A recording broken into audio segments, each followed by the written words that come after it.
आदरणीय दर्शकवृन्द, भाग 5 मा यो जान्छ भन्नेलाई गुरुङ भाषामा मैले भनेको थियो र त्यसको थोरै अंश बाँकी थियो।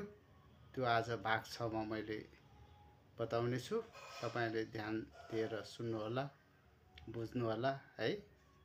याम जान्छ त्यो भाग 5 मै भनिसकेको छ।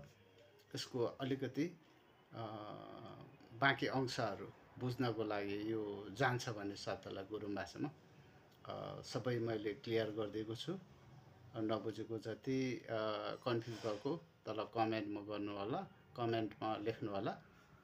यासी चाहिँ गएर खायो है, एकदम सजिलो छ। यासी चाहिँ गएर खायो, न यासी चाहिँ म गएर खायो, सजिलो छ।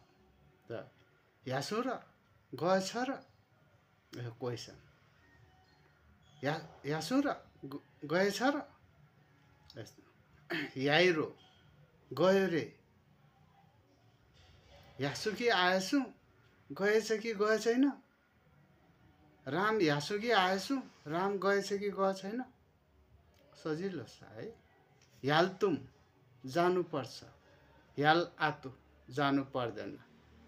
तुम भनेको पर्छ,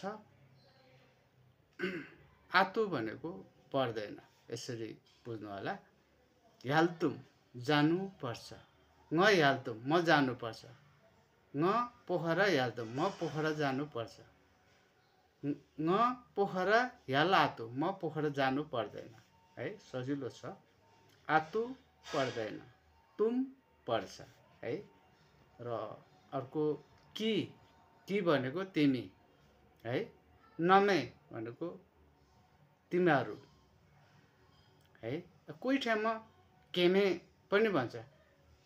केमे यासी खै, तिमीहरू गएर आयो, नमे यासी खै, यसरी बताउँछ, भन्छ। ठाउँ ठाउँमा थोरै थोरै फरक हुन्छ, बुझिहाल्छ, केही गाह्रो छैन है।